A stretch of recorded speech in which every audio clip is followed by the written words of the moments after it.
ప్రార్థన చేసుకుని ఉదయకాలపు కుటుంబ ప్రార్థన మనం ప్రారంభించుకుందాం. దేవుడు గత కాలంలో 2 స్థానిక సంఘాల ద్వారాగా పరిచర్యలు చక్కగా జరిగించారు. నిన్న ఉదయకాల సమయంలో కత్తుల అన్నారం గారి యొక్క స్మారక కూడిక మరి దేవునికి మహిమకరంగా జరిగింది ఉదయకాల సమయంలో. అలాగే రాత్రికాల సమయంలో వైఎస్ఆర్ నగర్లో ఉన్నటువంటి సంఘంలో సంఘ సభ్యులు, సంఘ పెద్దలు మరి పులిదిండి రాజు గారు వారి యొక్క గృహాన్ని దేవుడు ప్రేమించి నేటికి 2 సంవత్సరాలు కావస్తుందని మరి కృతజ్ఞత కూడికను రాత్రికాల సమయంలో వారు ఏర్పాటు చేయడం జరిగింది. కనుక ఓదూరు క్రీస్తు సంఘం ద్వారాగా నిన్నటి కాల సమయంలో పరిచర్య జరిగింది. అలాగే రాత్రికాల సమయంలో వైఎస్ఆర్ నగర్లో కృతజ్ఞత కూడిక పరిచర్య జరిగింది.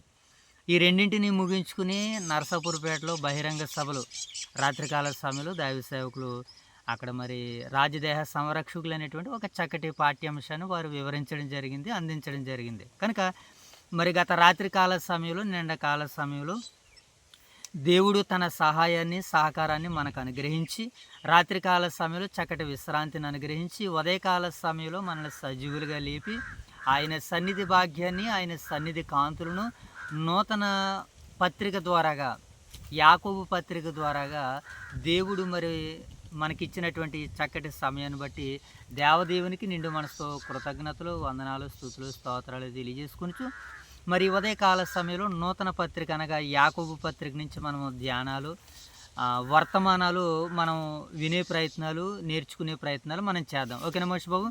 కనుక ముందుగా ప్రార్థన చేసుకుని నేటి పరిచర్యను మనం ప్రారంభించుకుందాం. మోషి బాబు ప్రార్థన. మహాగణుడు మహోన్నతుడు మా ప్రియ పరలోక తండ్రి, మీ ఘనమైన ఉంటున్న శ్రేష్టమైన నామానికి వేలతో తండ్రి, ఇదిగోండి తండ్రి ఉదగాల సమయంలో తండ్రి వేగ్రమైన తండ్రి మీ సన్నిధి భాగ్యాన్ని మీ సన్నిధి కాంతులు మా మీద ప్రకాశింపజేసినందుకు మీకు వేలతో స్థితులు సోదరులు చెల్లించుకుంటున్నాం తండ్రి. ఇదిగోండి తండ్రి ఉదకాల సమయంలో తండ్రి యాకోబు పత్రిక తండ్రి మొదటి అధ్యాయం తండ్రి మీరు చదువుతుండగా నేర్చుకుంటుండగా మాకు సంబంధించిన తెలియని ప్రతినిధి కాల సమయంలో తండ్రి హెబ్రీ రాసిన పత్రిక తండ్రి హెబ్రీ రాసిన పత్రిక మీద మేము మాకు ఒక అవగాహన వచ్చేలా చేసినట్టు మీకు వేలదన్న స్థితులు సోదరు చేసిన తండ్రి.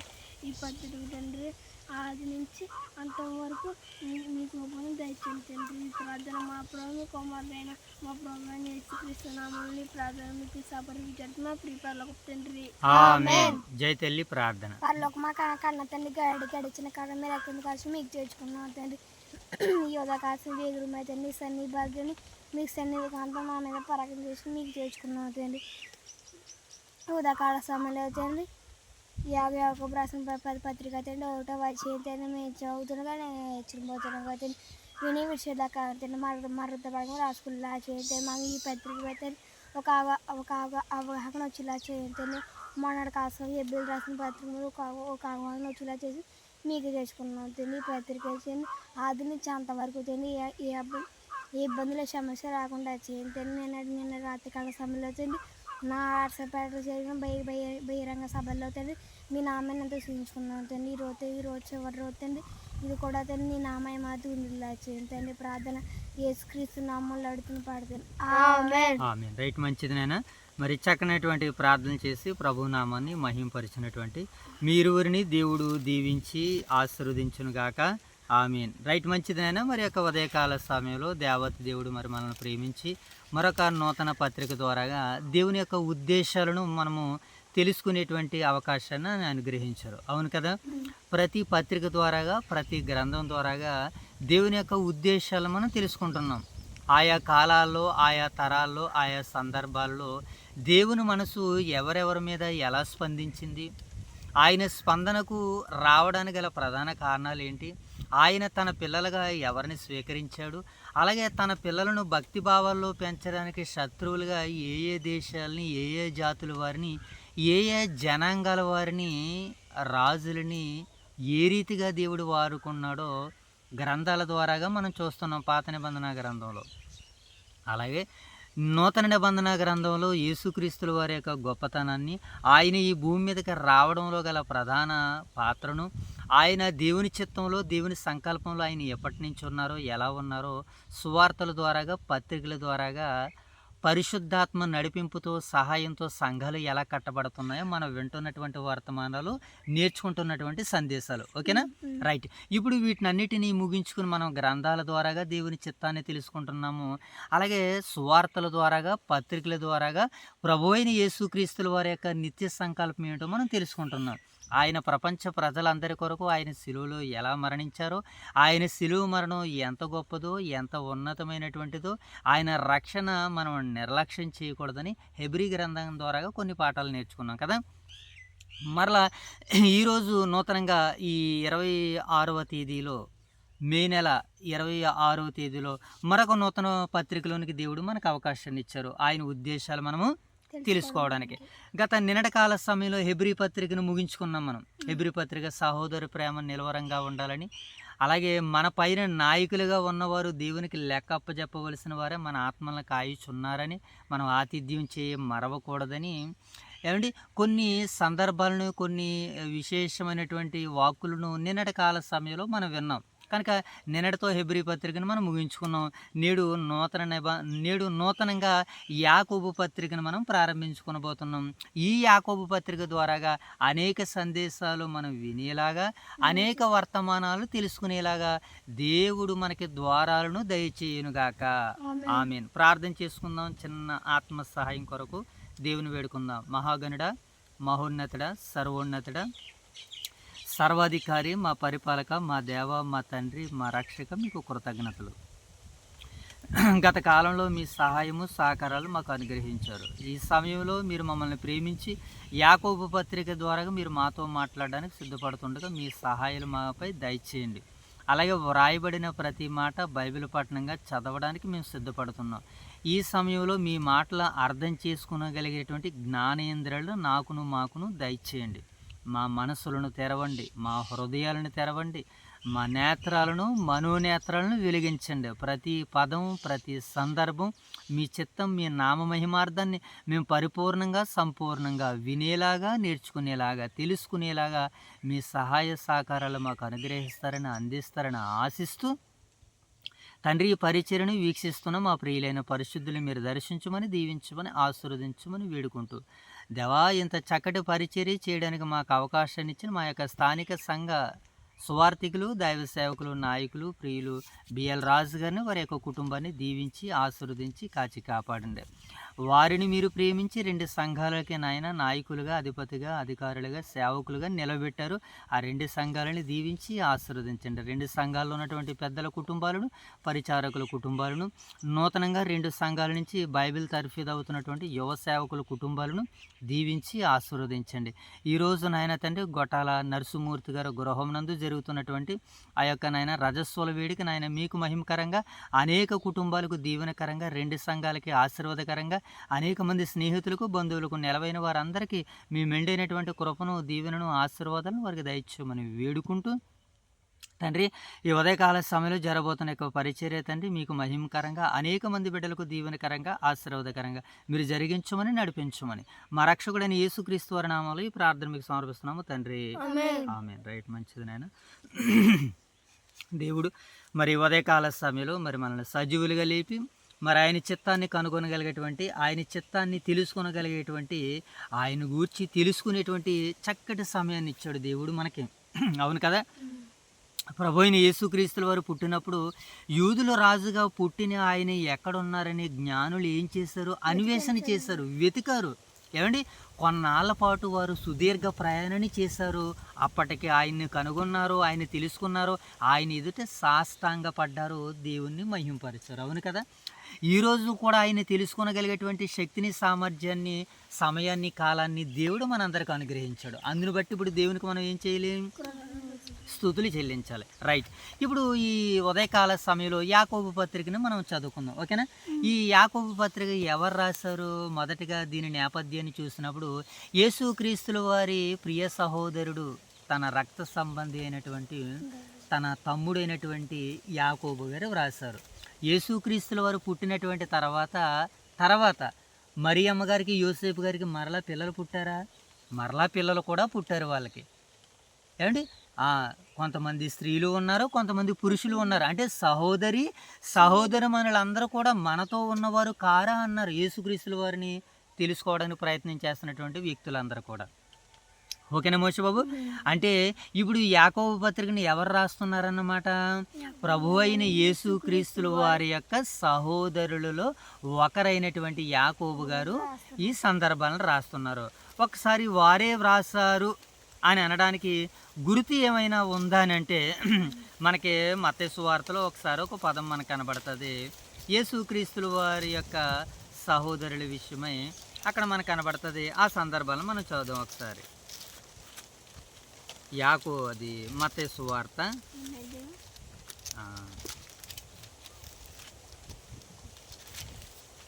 మత్తయి సువార్తలో మరి ప్రభు అయిన యేసుక్రీస్తుల వారి యొక్క సహోదరుల గురించి మాట్లాడుతూ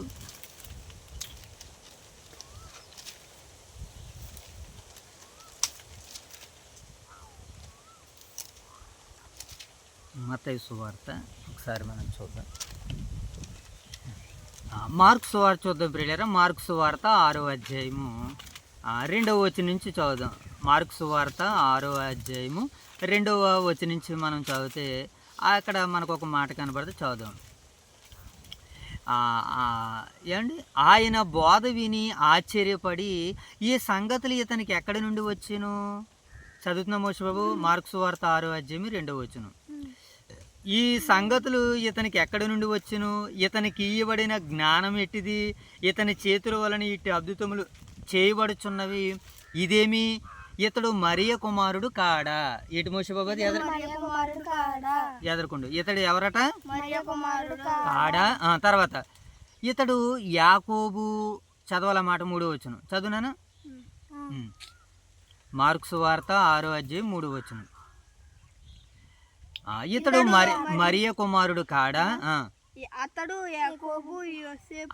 యాకోబు, యోసే, యోదా, సీమోను అని వారి సహోదరుడు కాడా? వడ్లవాడు కాడా? ఇతని సోదరీమణులందరూ మనతో ఉన్నవారు కారా అని చెప్పుకొనుచు ఆయన విషయమై అభ్యంతరపడిరి. అంటే యేసుక్రీస్తుల వారికి ఇప్పుడు ఎవరున్నారో? సహోదరులు ఉన్నారో, సహోదరిమణులు కూడా ఉన్నారు. ఇప్పుడు సహోదరులు ఎంతమంది కనబడుతున్నారు మనకి? ఒకరు యాకోబు, యోసే, యోదా, సీమోను అనేటువంటి 4 సహోదరులు ఆయనకు ఉన్నారు. ఎవరికి మోషబాబు? యేసుక్రీస్తుల వారికి. ఆ 4గురిలో ఒకరైనటువంటి ఆయనే యాకోబు.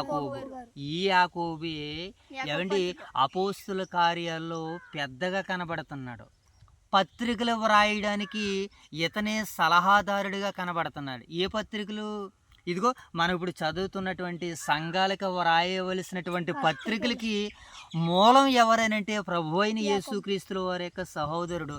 ఆయన ప్రారంభం యెరూషలేము సంఘంలో పెద్దగా కనబడుతున్నాడు. వివాదాలను చర్చించడానికి ఏమండి ఒక పెద్దగా కనబడుతున్నాడు ఆయన. ఎవరు? యాకోబు గారు. ఇప్పుడు ఆ యాకోబు గారే ఇప్పుడు యాకోబు పత్రికను రాస్తున్నారు. ఓకేనా మోషబాబు? అంటే ఇప్పుడు యాకోబు పత్రికను రాసింది ఎవరు?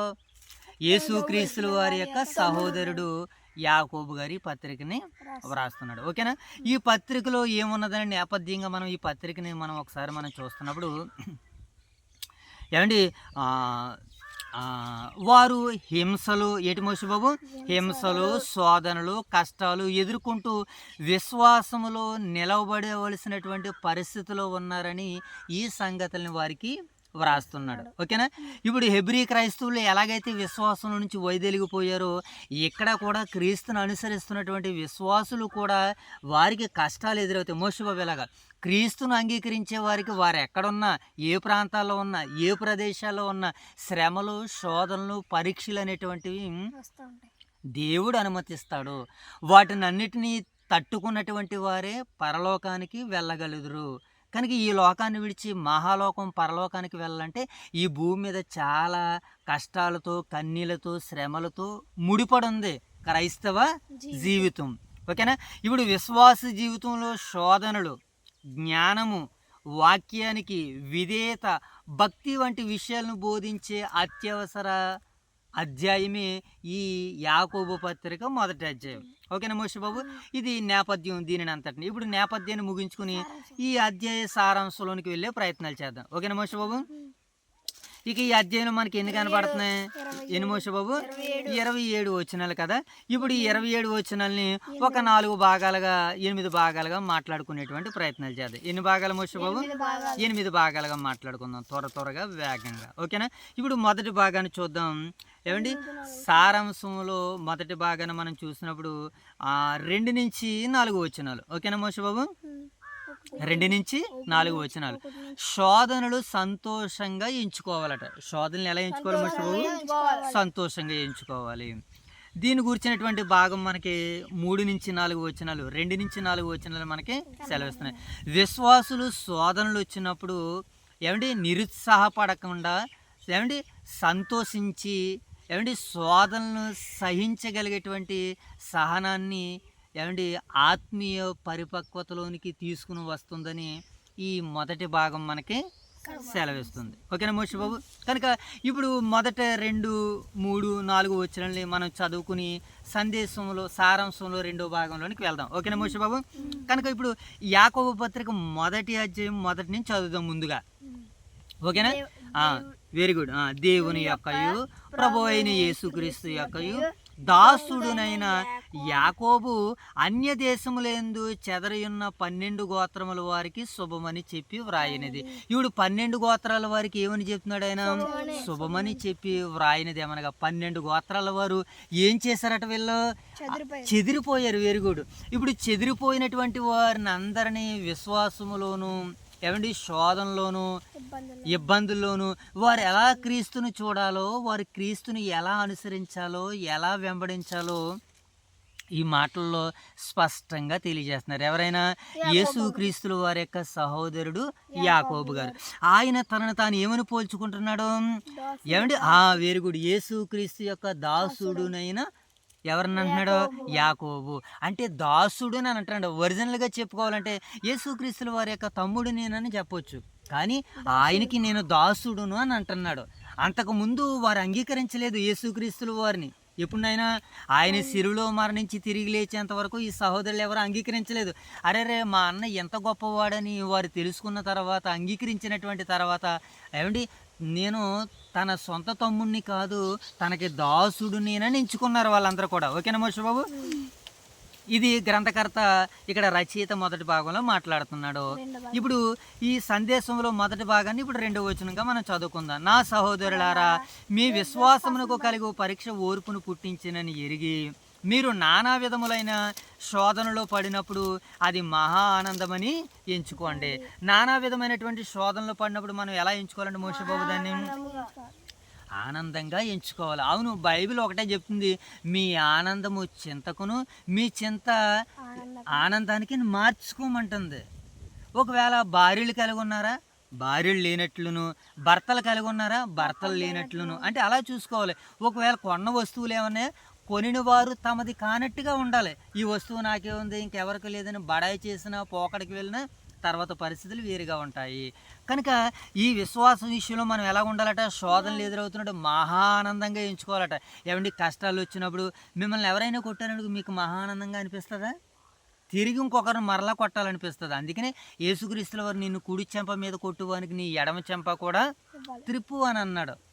బైబిల్ గ్రంథము ఏమంటే క్రైస్తవులు లోకానికి వీరుగా బ్రతకాలి, జీవించాలి. శోధనలు వచ్చేటప్పుడు సంతోషాన్ని కలిగి ఉండాలి. మీరు సంపూర్ణులను అనునాంగులను ఏ విషయంలోనూ కొదువు లేని వారై ఉండినట్లు ఓర్పు తన క్రియను కొనసాగింపనీయడి. అంటే ఓర్పు ద్వారాగానే మనం ఏం చేస్తాం? మన క్రియ కొనసాగుతూ ఉంటుంటుంది. శోధనలు మనం తట్టుకోవాలంటే ఏం చేయాలి మోషే బాబు? మనకి ఓర్పు ఉండాలి, సహనం ఉండాలి. ఓర్పు తన క్రియను కొనసాగింపండి. ఓర్పు ద్వారాగా, సహనం ద్వారాగా నువ్వు అనుకున్నటువంటి గమ్యానికి, గురికి, పరలోకానికి చేరుకోవాలంటే ఈ భూమి మీద ఇబ్బందులు, సమస్యలు తలెత్తుతాయి. అసలును క్రైస్తవుడు అంటేనే దేవుడు నిన్ను పరీక్షిస్తాడు. పరీక్షించకుండా ఏ వ్యక్తిని క్రైస్తవుడిగా దేవుడు డిక్లేరు చేయడు. అందుకని అంటున్నాడు, నా సహోదరులారా, మీ విశ్వాసమునకు కలుగు పరీక్ష. అంటే నేను విశ్వాసినని చెప్పుకున్న వాడికి ఏముంటాయంటే పరీక్షలు ఉంటాయి. పరీక్షలు సంవత్సరంలో విద్యార్థులకు ఎన్ని మార్లు ఉంటాయి? 5-6 సార్లు ఉంటాయి. ఏమా టెస్ట్లు ఉంటాయి, యూనిట్ టెస్ట్లు ఉంటాయి, ఆఫర్లీ, యాన్యువర్లీ, క్వార్టర్లీ, పబ్లిక్, ఏమండి రీపబ్లిక్. ఇన్నిసార్లు అంటే సంవత్సరంలో పిల్లలకే ఇన్ని మార్లు పెడితే క్రైస్తవ జీవితంలో దేవుడు మరి ఎన్ని పరీక్షలు పెట్టాలి? ఏమండి ప్రతిరోజు పరీక్ష విశ్వాసికి. ఏ రోజుకి ఆ రోజు పరీక్ష పెడతాడో ఆ పరీక్షలో గెలిచినటువంటి వారే విజేత వీరుడు, దేవుని మనసును గెలుచుకున్నటువంటి వారు. సో మొదటి భాగాన్ని మనం చూసాం. రెండో భాగాన్ని చూద్దాం. దేవుని జ్ఞానాన్ని అడగాలట మోషబాబు. ఎవరిని అడగాలి నాయన జ్ఞానం? మనకి ఏదైనా వస్తువులు కావాల్సి వస్తే కొట్టుకాడికి వెళ్ళి అడుగుతాం, షావుకారు గారిని అడుగుతాం, దుకాణదారుని అడుగుతాం, వ్యాపారస్తుని అడుగుతాం, నాకు పలానాది ఇయ్యని. మరి మనకి జ్ఞానం కావాలని అంటే దేవుణ్ణి అడగాలి. అది అంటున్నాడు.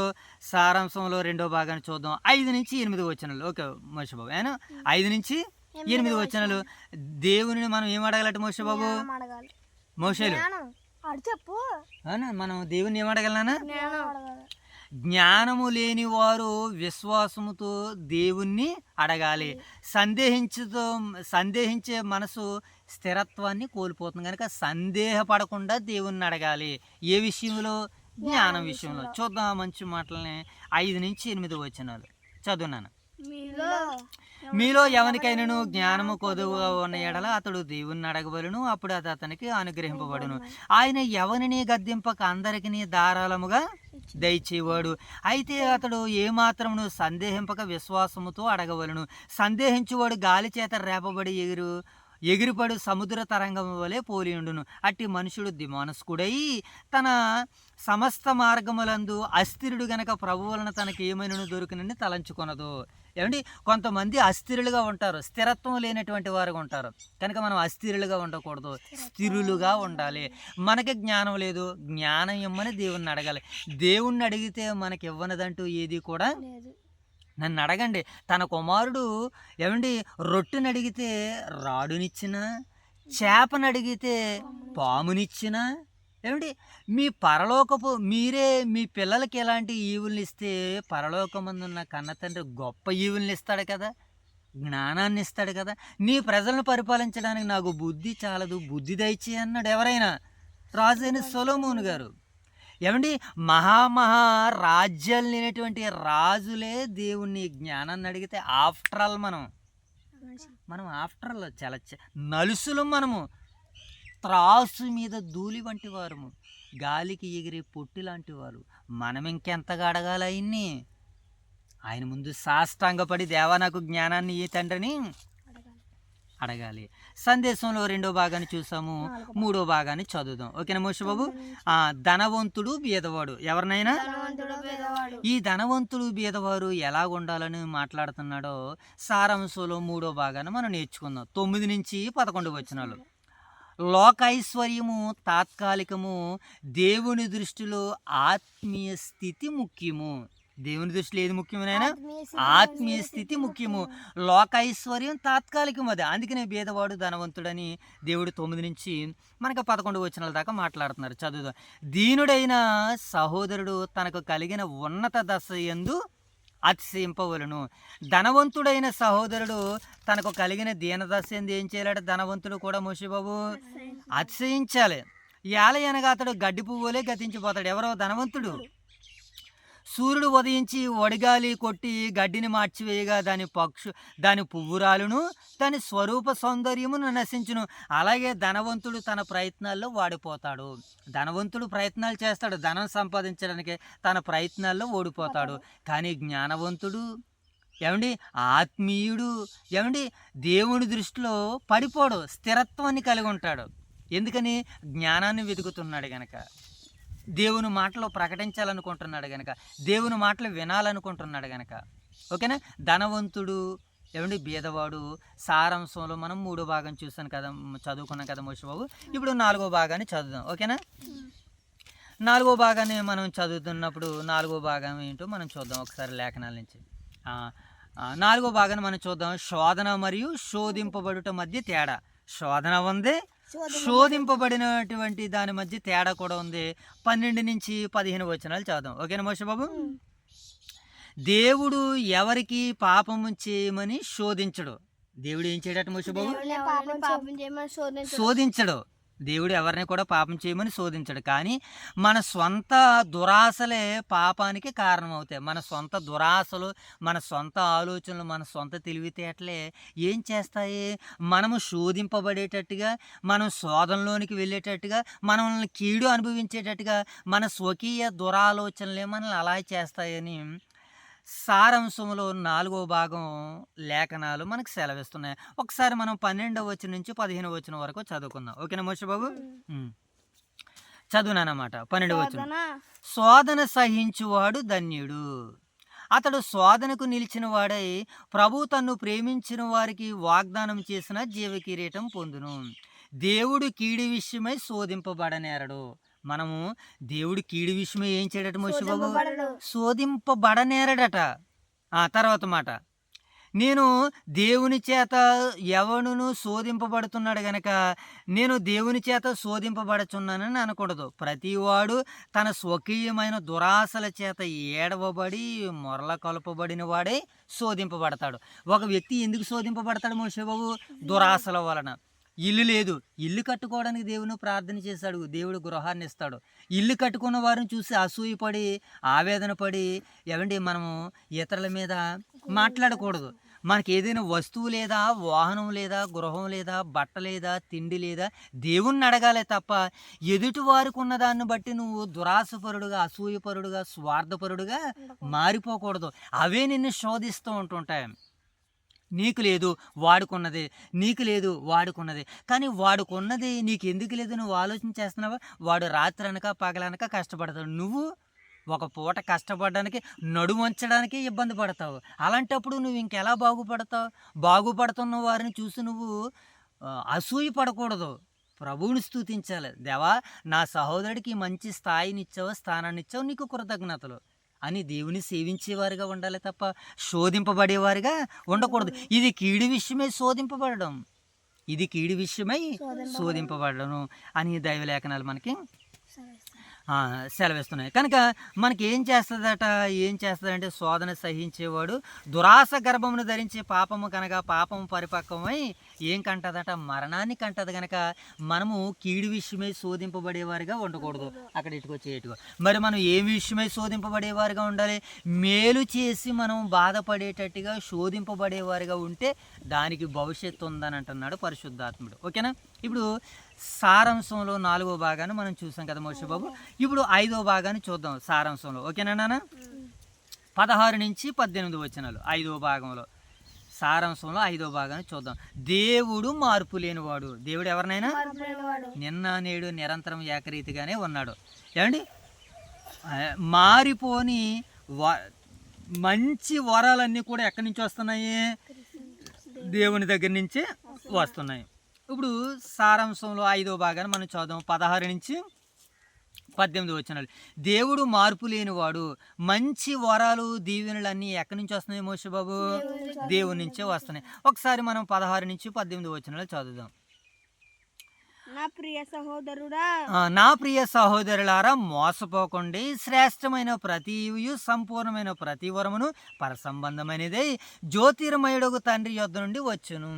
ఆయన యందు ఏ చంచలత్వమైనను గమన వలన కలుగు ఏ ఛాయ అయినను లేదు. ఆయన తాను సృజించిన వాటిలో మనము ప్రథమ ఫలముగా ఉండినట్లు సత్యవాక్యం వలన మనల్ని ఏం చేశాడు? ఆయన కన్నాడు. సత్యవాక్యము వలన మనలను తన సంకల్ప ప్రకారము, ఆయన సంకల్ప ప్రకారం మనల్ని కన్నాడు. ఆయన ఏం చేస్తాడు? బిడ్డల్ని పోషిస్తాడు. బిడ్డల్ని కన్నా తండ్రి ఏం చేస్తాడు? జయతల్లి ఆ బిడ్డలకు అవసరాలన్నీ తీరుస్తాడు. అలాగే పరలోకమందున్న కన్న తండ్రి తన సంకల్పానుసారంగా మనల్ని కనుక్కున్నాడట. అంటే మనల్ని ఈ లోకంలో ఆత్మీయంగా మనల్ని పోషించేది, మనల్ని రక్షించేది, మనల్ని కాపాడేది, నడిపించేది ఎవరయ్యా అనంటే దేవుడు అని సారాంశంలో 5వ భాగం మనకి సెలవిస్తుంది. ఇక నిజమైన భక్తి. ఓకేనా మోషే బాబు? చూద్దాం. తర్వాత సందేశంలో మన సారాంశంలో 6వ భాగాన్ని చూద్దాం. ఓకేనా మోషే బాబు? ఇప్పుడు సారాంశంలో 6వ భాగాన్ని మనం చూస్తున్నప్పుడు వినుటకు వేగురు పడాలి. వినుటకు ఎలా ఉండాలంటే మోషే బాబు? మాటలాడుటకు నిదానించాలి. వినుటకి ఏం చేయాలి? వేగురు పడాలి, మాటలాడుటకు నిదానించాలి. కానీ మనం ఎక్కువ మంది మనుషులు ఏం చేయడానికి ఇష్టపడతారు? మాట్లాడడానికి ఇష్టపడతారు. వినడానికి ఇష్టపడరు, మాట్లాడడానికి ఇష్టపడతారు. చూద్దాం మంచి మాటలని 19, 20 వచనాలు చదువుదాం. ఏమండి సారాంశంలో 6వ భాగాన మనం చదువుతున్నాం కదా. దేవుని అది నరుని కోపం దేవుని నీతిని నెరవేర్చదు, దేవుని నీతిని నెరవేర్చడు. మనం వినటం నేర్చుకోవాలని 19 నుంచి 20 వచనాలు చదువుకుందాం ఒకసారి. 19 వచనం చదువునా?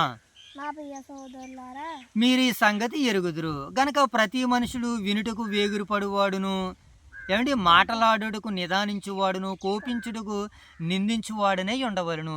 ఎందుకనగా నరుని కోపము దేవుని నీతిని నెరవేర్చదు.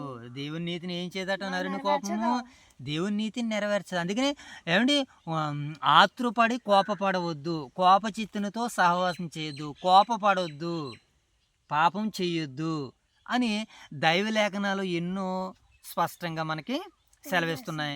ఇది 6వ భాగాన్ని మనం విన్నాం సారాంశంలో. ఇప్పుడు 7వ భాగాన్ని విందాం. ఓకేనా మోషి బాబు?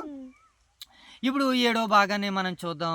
సారాంశంలో 7వ భాగం వాక్యం ఏమండి వినేవారిగానే కాదు కానీ వాక్య ప్రకారంగా ప్రవర్తించేవారిగా ఉండాలని 21 నుంచి 25 వచనాలు మనకి సెలవిస్తున్నాయి. ఏమండి వాక్యం వినేవారిగా కాదు, మరి ఎలా ఉండాలి మోషే బాబు? వాక్యాన్ని ఆచరించేవారిగా ఉండాలి. దేవుని వాక్యం విని ఆచరించువాడు అద్దములో, ఆచరించిన వాడు అద్దంలో తన సహజ ముఖమును చూసుకుని అవతలికి వెళ్ళి ఎలా అయితే మర్చిపోతాడో దేవుని వాక్యం విని మర్చివాడు కూడా అలాగే ఉన్నాడని ఇక్కడ గ్రంథకర్త లేదా యాకోబు గారు ఈ మాటలు మనకి సెలవిస్తున్నాడు. ఒకసారి 21 నుంచి 25 వచనాల వరకు మనం చదువుకుందాం. చదువునాన్న 21 నుంచి. అందుచేత సమస్త కలమషమును విర్రవీగుచున్న దుష్టత్వమును మాని లోపల నాటబడి మీ ఆత్మను రక్షించుటకు శక్తిగల వాక్యమును సాత్వికముతో అంగీకరించుడి. మీరు వినువారు మాత్రమే ఉండి మిమ్మల్ని మీరు మోసపుచ్చుకొనకుండా వాక్య ప్రకారము ప్రవర్తించువారినై ఉండుడి. ఎవడైనను వాక్యము వినువాడై ఉండి దాని ప్రకారము ప్రవర్తింపని వాడైతే అద్దములో తన సహజ ముఖమును చూసుకుని మనిషిని పోలి ఉన్నాడు. వాడు తన్ను చూసుకుని అవతలికి పోయి తాను ఎట్టువాడో వెంటనే మరిచిపోవును కదా. అయితే స్వాతంత్రమునిచ్చు సంపూర్ణమైన నియమములో తేరుచూచి నిలకడగా ఉండువాడు ఎవడో వాడు మరిచివాడుగా కాక క్రియను చేయువాడై ఉండి తన క్రియలలో ధన్యుడగును. తన క్రియలు ఏమవుతాడు మోషేబాబు? అంటే ఇప్పుడు వాక్యాన్ని మనం వింటే సరిపోదు, విన్న వాక్యాన్ని క్రియల్లో చూపించాలి. రాత్రి దైవ సేవకులు మాట్లాడుతున్నారు, దేవుని ప్రేమిస్తున్నామని చెప్పేవారు ఏం చేస్తారో క్రియలు చేస్తారు. నేను దేవుని ప్రేమిస్తున్నాను, దేవుని ప్రేమించిన తాలూకా ఏంటి క్రియలేంటి?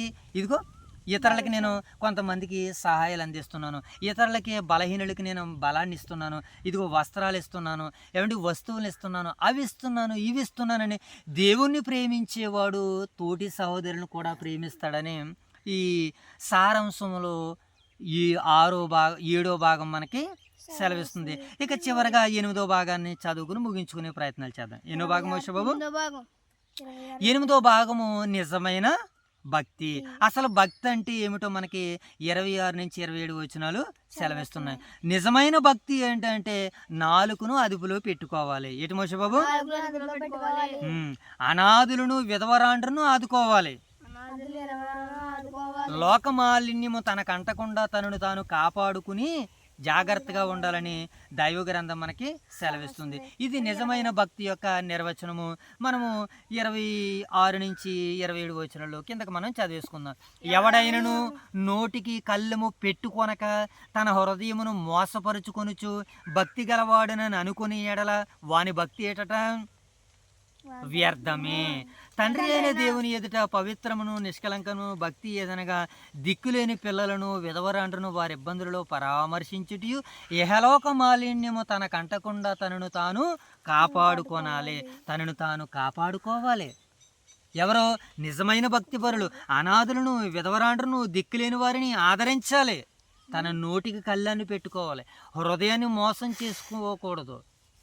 నోటికి కళ్ళన్నీ పెట్టుకోవాలి, హృదయాన్ని మోసం చేసుకోకుండా మరి నిజమైనటువంటి భక్తిని సేవించేవారుగా ఉండాలని ఈ అధ్యాయము మనకి సారాంశంలో ఒక 8 భాగాలు మనం చూసాము, నేపథ్యాన్ని చూసాము.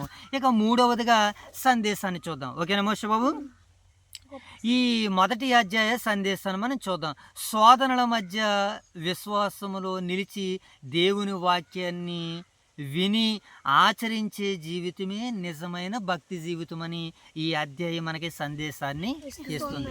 ఈ అధ్యాయం మనకి ఏమని సందేశం ఇస్తుంది మోషబాబు? శోధనల మధ్య విశ్వాసంతో నిలబడాలి, దేవుని వాక్యాన్ని ఆచరించేవారిగా ఉండాలి, నిజమైన భక్తి జీవితాన్ని జీవించేవారిగా ఉండాలని ఈ అధ్యాయము సెలవిస్తుంది. విశ్వాసి తన కష్టములో ఓర్పును ప్రదర్శించి దేవుని జ్ఞానంపై ఆధారపడాలి. కష్టాలు వచ్చినప్పుడు విశ్వాసం ఎలా ఉండాలి మోషబాబు? ఓర్పును ప్రసాదించాలి, ఓర్పును ప్రదర్శించాలి. కష్టాలు వచ్చినా నష్టాలు వచ్చినా నీలో నుంచి ఆ ఓర్పును ప్రదర్శించాలి.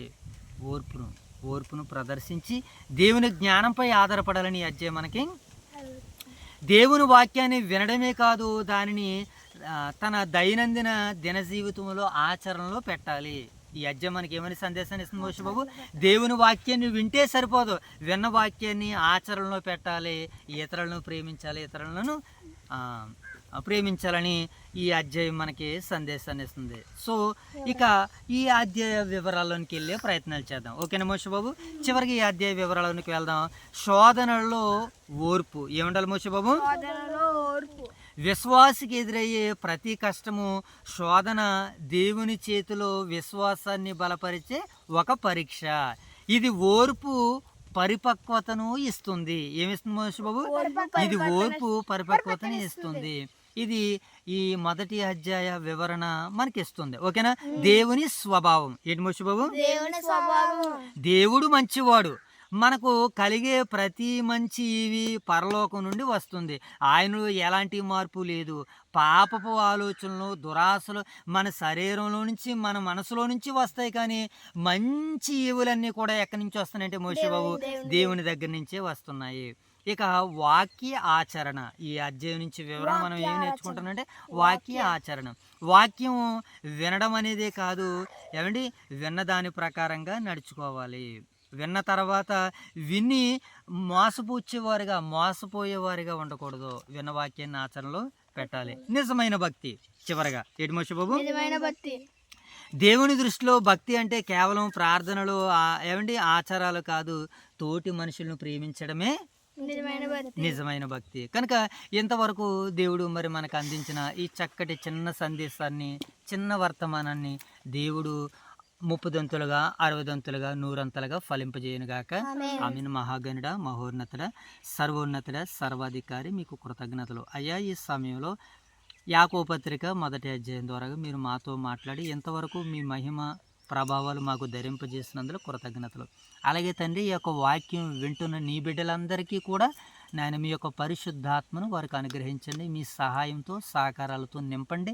వారిని, వారి కుటుంబాలను చల్లగా దీవించి, ఆశీర్వదించి, కాచి కాపాడమని వేడుకుంటూ ప్రార్థిస్తున్నాం తండ్రి. ఇంత గొప్ప పరిచర్య చేయడానికి మాకు అవకాశం ఇచ్చినటువంటి మా యొక్క స్థానిక సంఘ దైవ సేవకులు బిఎల్ రాజు గారిని, వారి కుటుంబాన్ని, వారికి సహకారులుగా ఉన్నటువంటి తోటి పెద్దలను, పురుషులను, యువ సేవకులు కుటుంబాలను దీవించి ఆశీర్వదించండి. 2 సంఘాల్లో ఉన్నటువంటి పరిశుద్ధులందరినీ మరొకసారి మీ దయగల చేతులకు అప్పగించుకొనొచ్చు. నేటి కాల సమయంలోనైనా 2 సంఘాల ద్వారా జరిగిన పరిచర్యను బట్టి మీకు కృతజ్ఞతలు. ఈ రోజునైనా ఓదూరు క్రీస్తు సంఘం ద్వారా జరుగుతున్నటువంటి పరిచర్యకి 2 సంఘాల్లో ఉన్నటువంటి పరిశుద్ధులందరూ రాబోచుండగా మీ సహాయ సహకారాలతో నింపండి. ఈ రోజునైనా గొట్టాల కుసుమలత గారి యొక్క కుమార్తెకు మీరు నాయన చక్కటి తన దినాలను జ్ఞాపకం చేసుకుని పరపక్కతలోనికి నడిపించారు ప్రభు. మరి ఈ సమయంలో ఆ కుమార్తెను ఉద్దేశించి కూడుకును నాయన సభను ఏర్పాటు చేశారు తండ్రి. ఆ సభ కూడిక నీకు మహిమకరంగా, అనేక మంది బిడ్డలకు దీవెనకరంగా, ఆశీర్వాదకరంగా మీరు జరిగించమని, నడిపించమని మా రక్షకుడైన యేసుక్రీస్తు వారి నామములో ఈ ప్రార్థన మీకు సమర్పిస్తున్నాను నా కన్న తండ్రి. ఆమేన్. అందరికీ వందనాలు.